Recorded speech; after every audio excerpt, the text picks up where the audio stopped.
The great halls of the Galactic Council were filled with voices, each one speaking in their own language, their own rhythm. Holographic translators hummed quietly, turning the chaos of sounds into words everyone could understand. Around a long, shining table sat the representatives of more than 40 worlds. Their uniforms were colorful, their badges heavy with symbols of war and victory, and then there was the human seat. It was at the far end, small and unassuming. The man who sat there, Ambassador Harren, looked calm, his dark suit plain compared to the glittering armor of the others. He listened politely but rarely spoke. This was how it had been for decades. Humans were part of the council, yes, but they were never part of its wars. Captain Elias Ward watched from the visitors' gallery above. He was in uniform, but his rank meant nothing here. He was just another young officer assigned to escort duties for Earth's ambassador. His jaw tightened as he listened to the other races boasting about their fleets and victories. They spoke of battles that raged for months, of enemy worlds taken, of ships destroyed by the hundreds. Humans had no such stories. On paper, Earth was protected, exempt from fighting in the endless skirmishes that kept the outer sectors in flames. The official reason was always the same. Humans were too young in the stars, too fragile for large-scale war. But Elias had grown up studying human history, and he knew his people were anything but fragile. They had fought wars long, before they had spaceships. Still, every time Earth asked to contribute to Council defense forces, the answer was no. The meeting went on for hours. Council fleets were being reassigned to new war zones. More ships, more resources, more lives for conflicts far from human space. Then a quiet tone sounded in the chamber. An incoming emergency message. A hologram flared in the air above the table. It showed a rocky, dusty world, its skies filled with fire. Civilian transports were fleeing from a mining colony as pirate gunships hunted them down. Explosions bloomed on the ground as energy blasts tore through buildings. "This is Vectra Colony," the council chairwoman announced. Her voice was deep and heavy. "A neutral world, under attack by outlaw fleets." The council moved fast, or at least they thought they did. Orders were sent to the nearest defense fleet, but Elias knew those ships were days away. Vectra didn't have days. The pirates would strip it bare within hours, and humans? They weren't even considered. From where he sat, Elias could see the distress signals blinking in the data feed. Thousands of civilians were screaming for help. He clenched his fists. "They'll all be dead before your fleets arrive," he muttered under his breath. Harren, the ambassador, glanced at him but said nothing. The rules were clear. Humans did not fight in council wars. That night, back on the human diplomatic ship, Elias couldn't sit still. The thought of those people dying while council warships crawled toward them was unbearable. He paced the bridge, looking at the star maps. Vectra was close, far closer to his position than the nearest council fleet. His ship wasn't a warship. It had no heavy guns, no fighter squadrons, but it did have speed, and Elias knew how to make speed count. The crew was small, just 20 officers and engineers, all under orders to follow the ambassador's peaceful mission. But when Elias explained the situation, not one of them objected. "Sir," said Lieutenant Carradine, the ship's navigator, "if we go there, we'll be violating council law." Elias looked at her. "And if we don't, they'll all be dead." She nodded once. "Then I'll set a course." The diplomatic ship leapt into faster-than-light travel, its engines screaming as Elias pushed them to their limits. Hours later, they dropped into Vectra's orbit, straight into chaos. The pirate fleet was everywhere, firing on transports, chasing shuttles through the thin atmosphere. Elias could see debris floating in orbit, the remains of colony defense drones that had been destroyed in minutes. "Get me a channel to the civilian ships," he ordered. Static filled the speakers, then a frightened voice came through. "Whoever you are, get out of here. They'll tear you apart." "Not today," Elias said. "Form up on our position. We'll get you out." It was madness. The human ship had no real weapons, but Elias had something the pirates didn't: unpredictability. Humans were famous for it, at least in their own history. He ordered the crew to broadcast false distress signals, making it look like a massive fleet was approaching. Then he had them eject every cargo container they had, filling space with tumbling metal. The pirates' targeting systems mistook the containers for mines, forcing them to pull back. While the pirates hesitated, Elias darted between them, grabbing transports with the ship's tractor beams and flinging them toward the outer edge of the system where they could escape. The crew worked in perfect sync, shouting coordinates, pulling up damage reports, rerouting power from life support to engines. One pirate gunship got close enough to fire. The blast ripped across the human ship's hull, but Elias spun the ship in a tight roll, using the debris field as cover. For 2 hours, the strange, desperate dance continued. By the end of it, almost every civilian ship had made it out. The pirates finally realized there was no real fleet coming and turned on the human vessel in fury. "Engines at full burn!" Elias shouted. The ship roared forward, skimming dangerously, close to Vectra's surface before leaping back into faster-than-light space. They had done it. Against all odds, they had saved thousands. Back at the Galactic Council, the reaction was not what Elias expected. Instead of thanks, there was anger. The council chairwoman's voice was cold. "You violated the non-combat accord. Humanity is forbidden from engaging in armed conflict under council jurisdiction." Elias didn't flinch. "I saved lives. Your fleets wouldn't have made it in time." "That is not the point," another counselor hissed. "There are reasons for the accord, reasons you do not understand." Elias wanted to shout, to demand those reasons right there and then. But the way they looked at him, not with scorn, but with something like fear, stopped him. After the session, as he walked through the dim halls toward the docking bay, an old alien stepped out of the shadows. He was tall, his skin like dark stone, his eyes burning yellow. He wore no council insignia, only the simple armor of a retired warrior. "You are Elias Ward," the alien said. His voice was gravel, his accent heavy. "Yes, and you are General Threx. Once I fought beside your kind." Elias frowned. "That's impossible.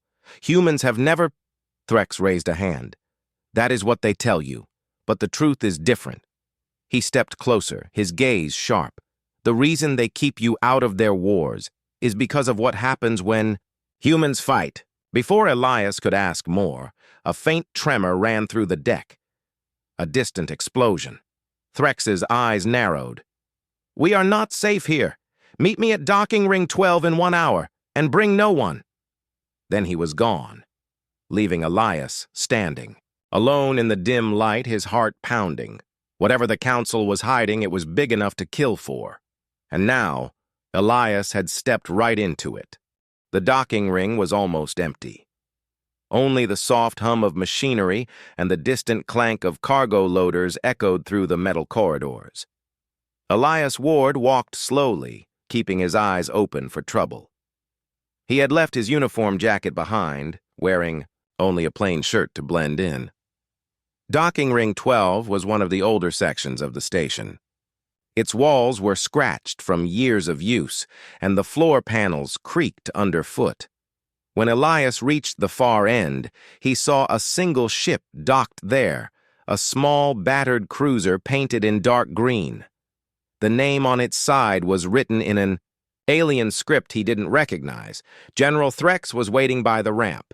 He looked exactly as before, tall, broad-shouldered, his stone-like skin marked with old battle scars. "You came," Threx said simply. "You didn't give me much." "Choice," Elias replied. "You said you fought alongside humans. That's impossible." Threx gave a low, rumbling laugh. "That is what they want you to think. Come aboard. We will speak where ears cannot listen." Inside the cruiser, The air smelled faintly of metal and oil. The walls were lined with weapons racks, though most were empty now. Threx led Elias to a small lounge area. A pot of steaming dark liquid sat on the table between them. "I was a commander in the Seventh Rim War," Threx began. "It was more than 200 cycles ago, long before your Earth joined the Council. Back then, your kind had only just begun to travel among the stars. You had no great fleets, no vast colonies, but the war came to you anyway." Elias leaned forward. "I've never heard of this war. Not once." "You wouldn't have," Threx said. "The records were erased, deliberately." He paused as if choosing his words carefully. "The enemy was the Krell Dominion, a warlike empire with more ships than all Council races combined. They attacked the frontier worlds, taking one system after another. The Council was losing. Desperation makes for strange alliances, and that is when they found you." "Found us? You mean humans," Threx said, his voice low. "A single colony of your kind was caught in the Krell's path. The Council expected you to surrender, but you did not. You fought back, and you won." Elias shook his head. "That's impossible. We had no advanced weapons back then." Threx's eyes glinted. "You had something better, adaptability. No matter what the Krell threw at you, you changed your tactics. You used their own machines against them. You learned faster than any species I had ever seen. It was terrifying." Threx stood and crossed to a storage locker. He pulled out a small metallic case and placed it on the table. "This," he said, opening it, "is one of the few pieces of evidence left." Inside was a data crystal, glowing faintly blue.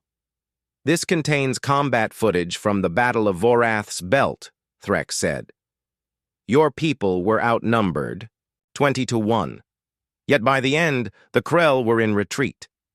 Elias stared at the crystal. "Why hide this? You're talking about a victory. Shouldn't the Council want to celebrate it?" Threx's voice hardened. "Because it was not just a victory. It was annihilation. The Krell sent their largest fleet to crush the humans. In 3 days, there was nothing left of it. Not damaged ships, not prisoners. Nothing. Your people fought until every enemy was dead. The Council saw then what humans truly are in war." Elias was silent. A strange chill ran through him. He thought of his own ancestors, ordinary people back on Earth, and tried to picture them turning into something the galaxy feared. Threx continued. "The Council realized something dangerous. The longer humans fight, the stronger they become. Most species wear down in war. You escalate. It is as if conflict sharpens you, feeds you. And so, after the war, they erased your history in the stars and passed the non-combat accord. For the galaxy's safety, they said." Elias frowned. "Or for their control." Threx didn't answer. Before Elias could ask more, the ship's proximity, alarm blared. A red light flashed across the walls. "Trouble!" Threx growled. He moved to the cockpit, with Elias close behind. On the sensors, a small strike craft was approaching fast. Elias recognized its design immediately. A Council patrol craft, but with its transponder codes masked. That was illegal. "They followed you," Threx said, "and they are not here for me." The comm system crackled to life. A cold, mechanical voice spoke. "Surrender the human and the data crystal. No harm will come to you, General Threx." Elias felt his stomach tighten. "Their Council security?" "Not officially," Threx said, "which means they will kill you and make it look like an accident." The patrol craft opened fire without warning. Energy blasts slammed into the cruiser's shields. Threx threw the ship into a dive, skimming dangerously close to the docking ring's structure. "Hold on!" he barked. Elias strapped into the co-pilot seat. "You can't outrun them in this thing." "I don't intend to," Threx said, his hands flying over the controls. He powered down the main engines, making it look like they were crippled. The patrol craft swooped in for the kill. Now, Threx muttered. He slammed the reverse thrusters and rolled the cruiser hard to the left. The enemy overshot, giving Threx a clean shot from his hidden belly guns. One blast tore through the patrol craft's wing, sending it spinning into the docking ring's outer plating. It exploded in a shower of debris. Silence filled the cockpit, broken only by the sound of Elias's heavy breathing. That was Council. Tech, Elias said. They really are trying to bury this. Threx didn't argue. We must leave now. They will send more.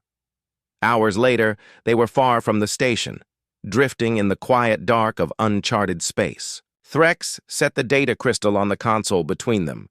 You must see it for yourself, he said. Only then will you understand why they fear you. Elias hesitated, then slotted the crystal into the ship's projector. The cockpit dimmed, and the air filled with images. He saw a battlefield in space, a swirling chaos of ships and explosions. Human vessels were smaller, older, and clearly less advanced than the Krell's towering warships. And yet, they moved like predators. Elias watched as a human captain ordered his ship straight into the heart of the enemy formation, weaving between massive cruisers, striking at their weak points. The human fleet changed formation constantly, reacting to enemy moves before they were even finished. Every attack seemed to draw the Krell in, only for them to be ambushed from a new angle. And the humans didn't just fight in space.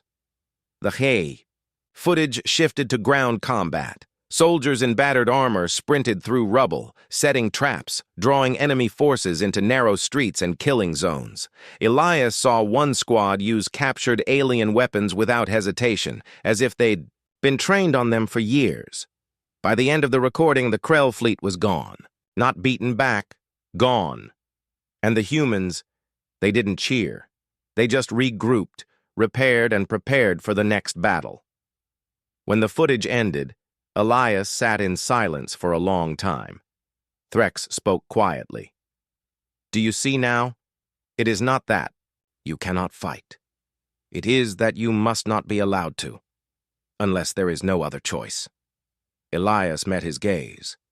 And you think that time is coming? Threx's expression darkened. I know it is.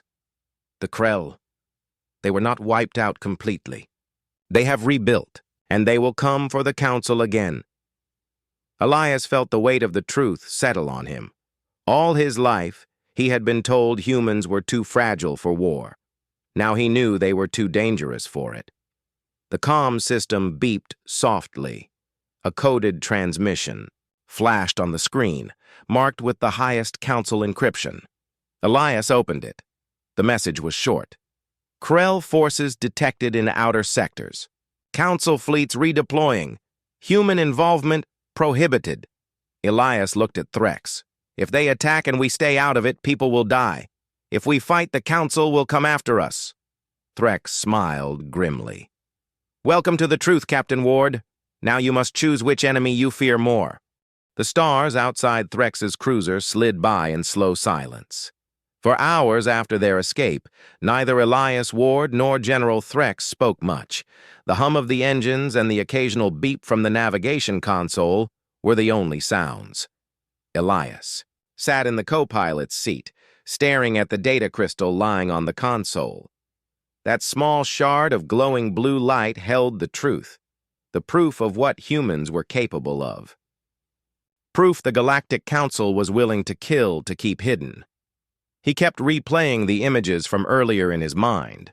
The human fleet, outnumbered and outgunned, moving like a living thing. The sudden shifts in tactics.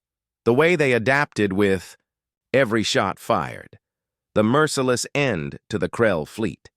It was both inspiring and unsettling. Threx finally broke the silence. You should not keep it to yourself. Others must see it.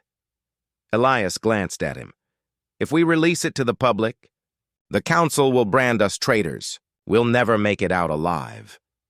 Threx shrugged. Then we release it to the right people. People who will fight, not hide. Elias thought about that. There was one group who might listen. the crew of his own ship, loyal officers from Earth. But the moment they saw it, they would also become targets. They changed course, heading toward a quiet asteroid outpost far from Council patrols. Elias used a secure channel to contact the diplomatic ship he had left behind. The face of Lieutenant Cara Dean appeared on the small holoscreen. "Captain?" she said, surprised. "Where in the stars are you? The Council has been asking for you." "I'll explain later," Elias said quickly. "I need you to bring the ship to the coordinates I'm sending. Quietly. No Council comms." Cara frowned. "This sounds like trouble." "It is," Elias admitted. "The kind of trouble that changes everything." Her eyes narrowed. "We'll be there." 6 hours later, the human diplomatic vessel docked alongside Threx's cruiser inside the asteroid station's hangar. The air was cold, the walls coated with dust. No one else was around, just how Elias wanted it. The crew gathered in the briefing room, exchanging wary glances. Cara sat near the front, arms folded. "All right," Elias began. "I'm going to show you something. But once you've seen it, there's no going back. The Council will come after us. They'll call us liars, traitors, maybe even criminals. But you'll know the truth." He placed the data crystal into the projector. The room darkened, and the images sprang to life. The Battle of Vorath's Belt filled the air, fire and steel, ships weaving through destruction. Human voices shouted orders in the chaos, each command adapting to the shifting fight.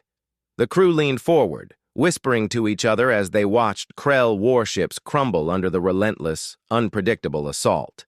They saw humans boarding, enemy vessels mid-battle turning captured guns against their former owners. They saw soldiers refusing to retreat even when surrounded, instead luring the Krell into traps that wiped them out completely. By the time the footage ended, the room was silent.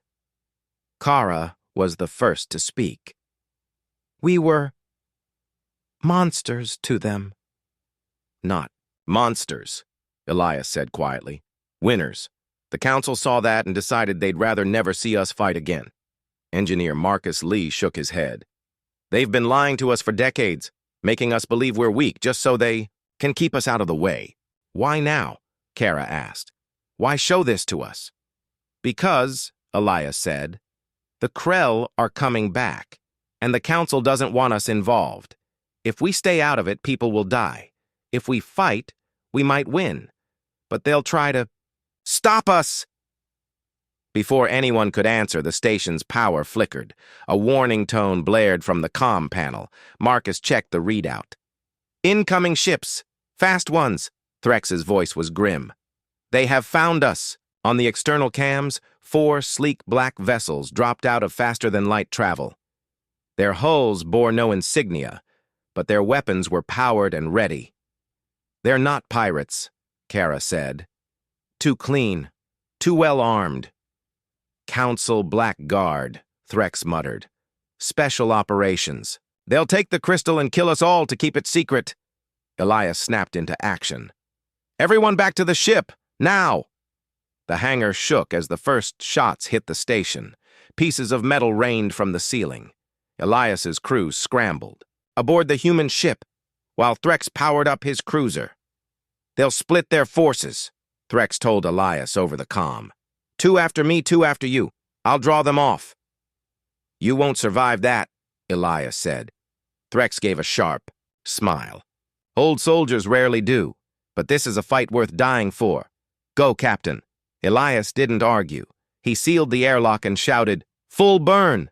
The human ship roared out of the hangar, weaving between incoming fire.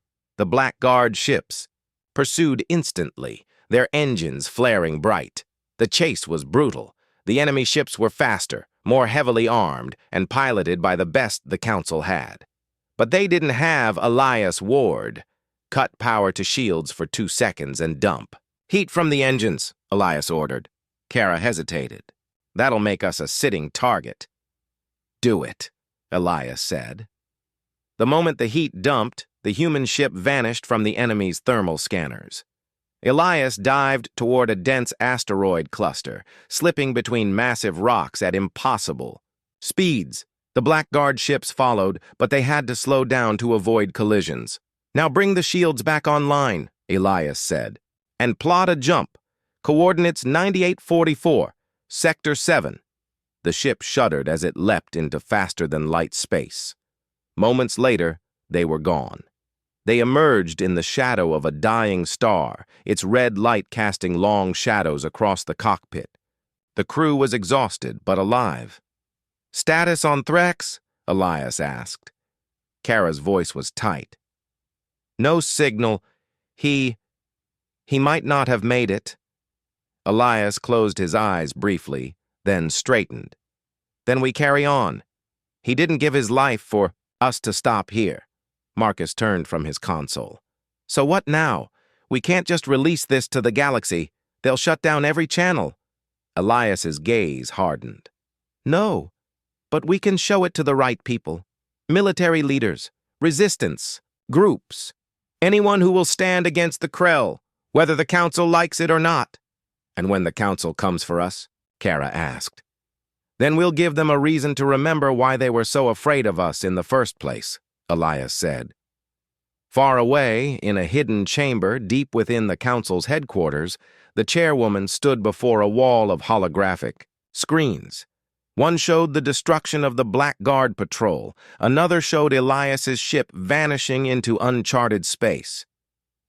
"They have the crystal," an aide said nervously. The chairwoman's eyes narrowed. "Then mobilize every asset. I want that human and the data erased from existence." The galaxy had been quiet for too long.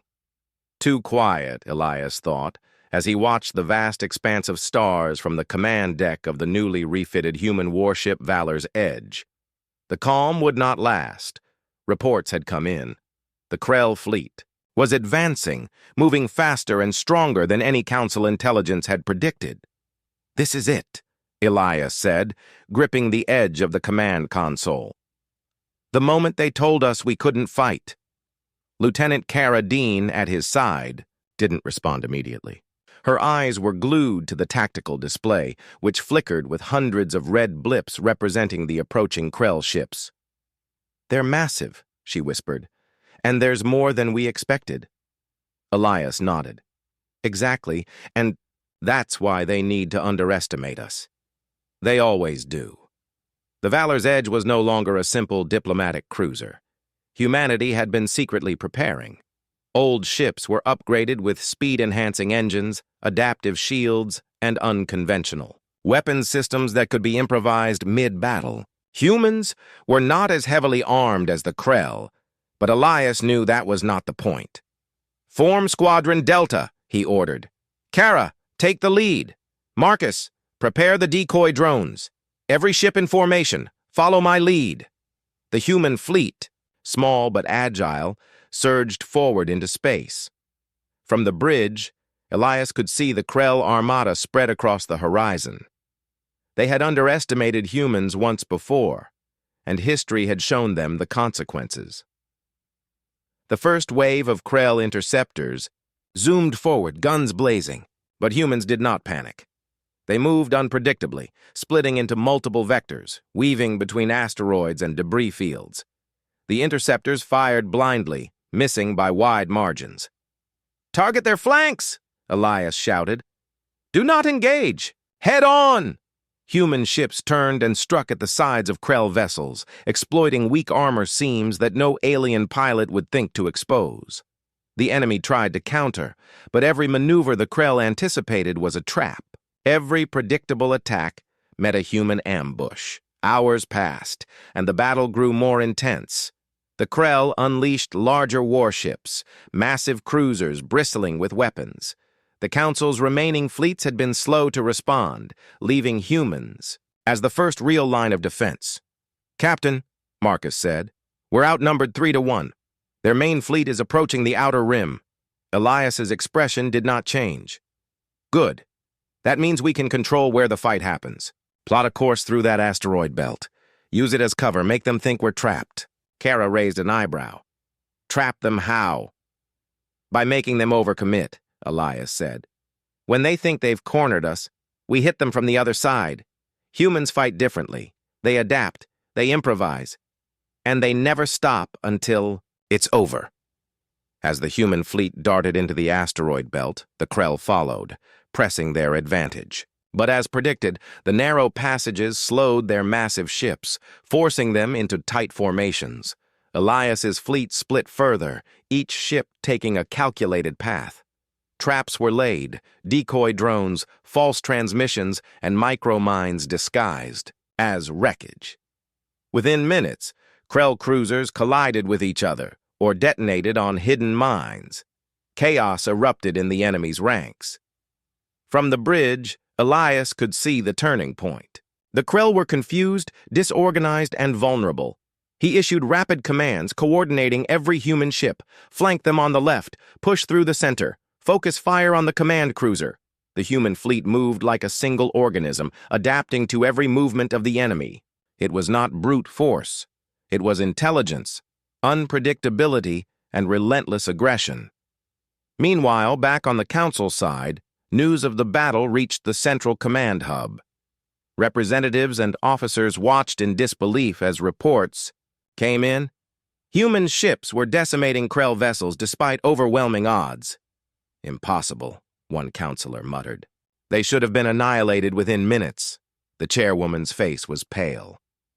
"Prepare reinforcements," she said. "But do not engage, not yet. Let them continue. Observe." It was a bitter admission. Humans were not just soldiers. They were war enders, creatures who escalated a battle until victory was absolute. Back in the asteroid belt, the Krell regrouped for a counterattack. They had learned some of the humans' tricks, but Elias had anticipated this. "Prepare." "The secondary wave," he said. "Flares, decoys, and the adaptive cannons. We hit them at their blind spot." The human ships feinted retreat, drawing the Krell cruisers deeper into the belt. Then, suddenly, every hidden weapon fired. Explosions rocked the enemy fleet. Massive Krell cruisers spun out of control, colliding with asteroids or each other. Smaller vessels were shredded by rapid human strikes. The Krell realized too late that they were trapped. Their numbers counted for nothing against humans who could think faster, adapt faster, and strike harder than any species they had ever faced. Hours turned into a day. The battlefield stretched across miles of space, yet the human fleet remained, relentless. Communications between human ships were sharp, clear, and precise. Every officer knew their role, and every maneuver was calculated. Elias noticed something on the sensor grid. The Krell flagship, massive and heavily shielded, was directing the enemy's efforts. "Target the flagship," he ordered. "Draw it into the center of the trap." The human fleet executed flawlessly. Decoy ships lured the flagship into a narrow corridor surrounded by asteroid fields rigged with explosives and energy nets. For the first time, the Krell flagship was vulnerable. Elias watched as the plan came together. "Now!" he shouted. All human ships fired at once. Mines detonated, energy nets immobilized the flagship, and human cannons struck its weak points. The massive vessel shuddered, then exploded in a brilliant flash of light, sending shockwaves across the battlefield. The Krell formation collapsed. Without their flagship, the remaining ships scattered, retreating into the void. The human fleet had won. Silence settled over the asteroid belt. Smoke and debris floated in space. The human ships were battered, but intact. Crew members cheered, embracing each other in relief and exhaustion. Elias stood on the bridge of Valor's edge, staring out at the aftermath. The stars were quiet again, but this time it was not the calm of peace. It was the calm of victory, hard-earned, terrifying, and complete. Kara approached him. "Captain, you did it. We did it. We actually did it." Elias shook his head. "We did what humans always do when there's no other choice. We fought." Marcus joined them, smiling grimly. "The galaxy won't believe this. The Council, they'll try to deny it." Elias's eyes narrowed. Let them. They kept us out of wars for centuries because they feared us. Now they've seen what happens when humans fight. Let them remember the aftermath was not only a lesson for the Krell, but for every species in the galaxy. Reports from distant systems began to arrive. Planets and colonies once thought safe were now under Krell attack, but humans had shown the way. Other species, previously confident in their military might, now questioned their strategies. Elias knew this was only the beginning. The Krell were defeated for now, but the Council's fear of humanity was real. And the next time the enemy struck, humans would be ready, and no one would be able to stop them. Far across the galaxy, in hidden chambers of the Council, the chairwoman glared at the news feeds. "Prepare the contingency fleets," she ordered. "If humanity continues like this, we may have unleashed something we cannot control." The galactic capital floated like a jewel in the center of Council space. Its towers gleamed with silver light, and its docking bays were packed with ships from dozens of worlds. Normally, such a sight would have filled Elias Ward with awe. Today, it filled him with determination. The Krell fleet was advancing, larger and more organized than ever before. Council fleets were struggling to hold the line. Reports indicated they were being outmaneuvered, outgunned, and in danger of losing the heart of the galaxy itself. "Captain Ward," Cara Dean said, her voice tense as she stared at the sensor array. "They're heading straight for the capital. If they reach it, billions could die." Elias clenched his fists. "Then we don't let them reach it. Not today. Humans may have been kept out of wars for centuries, but today, we fight." Valor's Edge and the rest of the human fleet leapt into action. For the first time in decades, humans were not observers. They were warriors, defenders of the galaxy itself. The battle began far from the capital. Elias directed the human fleet with precision and creativity. Unlike other species, humans were unpredictable. They did not rely solely on firepower or size. They adapted, changed plans in mid-flight, and used their environment, asteroid fields, debris, and even gravity wells, to their advantage. The Krell flagship led the charge, a monstrous vessel bristling with weapons. Their aim was to break the human line first, then crush the Council fleets with ease. "Target their flagship," Elias ordered. "Use everything we have, draw them into the kill zone." Kara executed the command flawlessly. Human ships feigned retreat, luring the Krell flagship into a narrow corridor between a planetary moon and a drifting field of derelict ships. Every human vessel moved in perfect coordination. The enemy was forced to follow the path of least resistance, falling into traps laid months ago during secret preparations. The first wave of explosives and decoy weapons struck the Krell fleet. Massive explosions ripped through their formation, creating chaos. Smaller Krell ships collided or were obliterated by adaptive human fire. The flagship itself struggled to maneuver. "Now!" Elias shouted. Human cannons, energy nets, and improvised. Missiles struck the Krell flagship from all directions. The massive ship rocked violently, unable to defend against the onslaught. Its engines failed. Then with a blinding flash, it exploded. The enemy formation collapsed. Shock waves rippled through the surrounding space. The Krell were in full retreat, their command destroyed. The Council fleets, witnessing the human victory, could hardly believe. Their eyes, ships that had been pinned or overwhelmed, suddenly found hope. Inspired by humans' fearlessness, alien captains began coordinating in ways they had never attempted before. Elias noticed it on the tactical display. Council ships were following human lead. They mimicked maneuvers, exploited weaknesses, and finally began pushing back. "Humans are not just fighters," Marcus Lee muttered from the console. "They make others better." Elias smiled grimly. "That's why they feared us. Once humans fight, they don't just win. They elevate everyone around them." The battle raged for hours. Yet the human fleet remained relentless. Every ship followed Elias's commands, improvising when needed. Pirates, rebels, and even council soldiers marveled at the efficiency and bravery of human tactics. Kara sat beside Elias, her face streaked with sweat and grime. "I've never seen anything like this," she said. "They can't beat us. They'll never beat us." Elias shook his head. "They may survive, but they'll remember. The Krell, the Council, everyone. Humans are not a species to control. We adapt, we escalate, and we do not stop until it's over." Hours later, the battlefield cleared. The Krell were scattered, the flagship destroyed, and their forces in full retreat.